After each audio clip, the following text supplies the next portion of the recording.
Hamid's got 3 in this race. In the wings has got a white sash, and they break away. Antisar with a yellow sash. Now Salsabille's holding a good position. She's wide of the field on the extreme right, and she's settled about 7 or 8 as the pacemaker Abiad goes on from Al Badr. So we've got Abiad and Al Badr from Saumarez, showing 4 as Sikeston, and then Hellenic well placed 5, Legal Case well placed 6, Snurge well placed 7. Then behind these Belmez is 8. Willie Carson's only got 5 behind him at this stage, and one of those is Reborn, another one is In the Groove, who's taking quite a keen hold. But it's Al Badr leading as they make their way behind the Petit Bois. Al Badr leading from Abiad in second, and then in third on the outside is Belmez taking a keen hold. Adaristan is close up there. Saumarez holds the position. Snurge is in the yellow and blue, racing prominently. Salsabille mid-division at this stage. And it's still Al Badr, the pacemaker from Abiad, then Saumarez in third, and then Belmez on the outside, racing wide and out of trouble. And Gary Carter's taking Steve Cawthon's line. He's wide on Ildaniski. Zartota is up there too. That's not that far away. Looking for Salsabille. Willie Carson's mid-division at this stage as they begin the first of their turns. And there's Willie mid-division with Miss Sharif. One of the back markers is In the Wings and Padedary as they start the turn towards the halfway stage. And Al Badr leads by 3 parts of the length. Abiad in green is second. Saumarez is third. Adaristan well placed 4. And then up on the outside races Belmez well placed 5. And Saumarez is in third place. Salsabille is still mid-division. And just might be getting a little boxed in there. Pervier blows behind her as they start the second last turn. They've got just over half a mile to go. And it's Abiad and Al Badr, the race yet to play.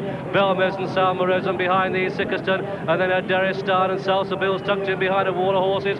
Legal Case is wide. Ildaniski is wide. Antisar looks for room. In the Groove is going to be forced wide in the home turn. Willie Carson boxed in looking for room there, and this is going to be a rough race. They fell out into the straight.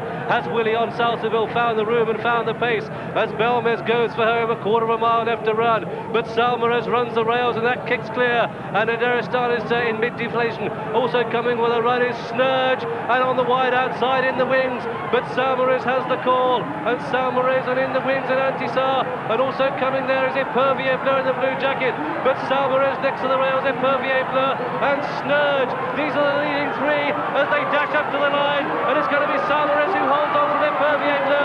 Saumarez beats Epervier Bleu. Snurge, a brave race for England in third. In the Wings 4 and Belmez 5, and Adaristan 6, Legal Case 7. Hellenic is 8, Reborn is 9, and Salsabille mid-division. Then came Antisar, and In the Wings and Charmer and Asatis, and Mishurim and Zartota, and behind these came Guiza, and behind Guiza was Sikeston, who dropped right away, but beat Ildaniski, also beat Al Badr. The result then of this Ciga Prix de l'Arc de Triomphe, it's gone to number 16 Saumarez, owned by Bruce McNall, trained by Noel Clement, ridden by Jérôme Mossé.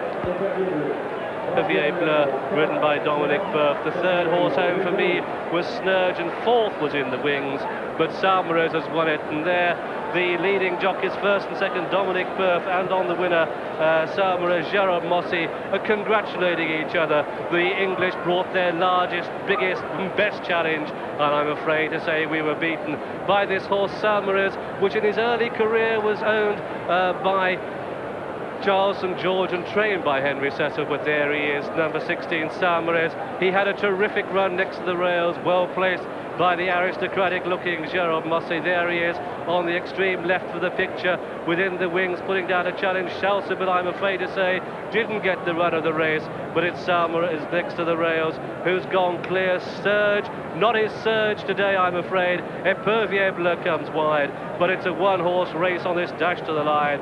That one horse is Saumarez. He's dropped back in distance, and it was Jérôme Mossé who made the most of his stamina. A brave performance by this horse.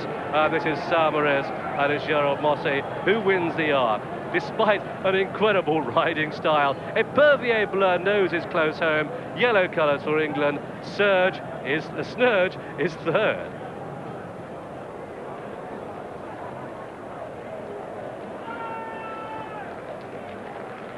Well, Jérôme Mossé's had more than 600 rides in France this season, some 90 winners. This will certainly be the most significant, the high point of his life.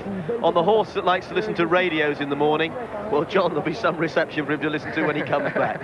Well, they'll be able to buy him his own radio now. I think I'd be surprised if he hasn't got his own show.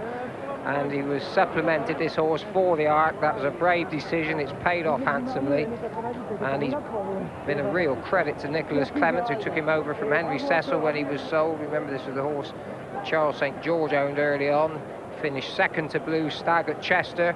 Then he changed hands, and he hasn't looked back. He ran one bad race, and there's the President meter on. He doesn't look to be got too excited about things. Must have backed the second. And that's a real, as I said, this is a real credit to Nicholas Clement, because this horse has stepped up to 1.5 miles today. He's been exceptionally good over 1.25 miles. And I've got to say, full marks to our assistant producer, Mark Jackson. He told me this horse would win when I walked onto the course this morning. He said that the French handicapper had rated this horse's form the best of any of the French horses that have run this year. And his way's come back there, Jim. He looks as though he hasn't had a race. Yes, he's really pricked his ears, he's alert, he's now taking interest in what's going to go on before him. A little partisan booing, I hope not from our compatriots, John. Well, they've done a lot of cheering so far this afternoon. It's a shame that they've got the boo, but I think it's only done in friendliness, friendly good humour. Nice to see him taking an active part anyway. And Gerard Moss, quite rightly delighted. Saumarez always had a decent position, and there looked to be a lot of trouble at one stage of the race, Jim, but quite honestly, nothing really came out. In the Wings came out and got going, but there was nothing I saw running on dramatically at the end, looking as though it had been held up. It's quite interesting that the first three were more or less drawn together in the middle of the field, so they neither had an inner or an outer draw. Well, at least if you're drawn in the middle, you've got two chances of going one way or the other. If there's a horse in front of you not going too well, if you're stuck on the rails, then you've only got one way to go. Well, two, you can go left or go backwards. This horse certainly hasn't gone backwards. Really great reception now as he's coming back down. The band are coming one way, Saumarez is walking the other. What a fantastic season this sire, Rainbow Quest, has had. But the crowd up there won't be thinking about that horse's pedigree. A few of them will have backed him, a few French supporters, I'm sure. Gerald Mosse has a big following in France. You don't get 600 rides in a season unless you can do a job well. It's a very competitive game, race riding, as you know only too well. Certainly given the horse a good ride. He's not everybody's idea of a complete stylist, but he certainly gets horses running for him. Certainly strong. And as we see with our own Frankie Dettori, pleased to smile when he's had a winner.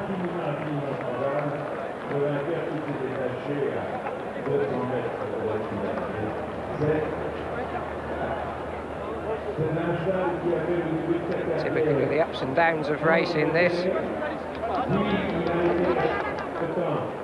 Well, John, I didn't actually think, although we had two pacemakers, they went a breakneck gallop, because they didn't really fan out some 20 or 30 lengths. And you can see on the outside there, just one incident, I think Ildaniski, as he went backwards, got involved in some barging. As Graham said, on the turn in, it looked likely to be a roughish race. And at this stage, the winner, Saumarez, he's gone 4 or 5 lengths clear.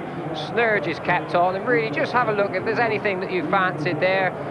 Salsabil, one or two others. She hasn't really run on to any degree. I don't think that there are too many. Maybe Ildaniski didn't get the best of runs, right on the rail. In the Wings ran on, but the winner's won well, so don't take anything away from him. I don't think I'll make excuses for anything else. And it was a burst of speed he showed early in the straight to take the race by the scruff of the neck that won him the prize.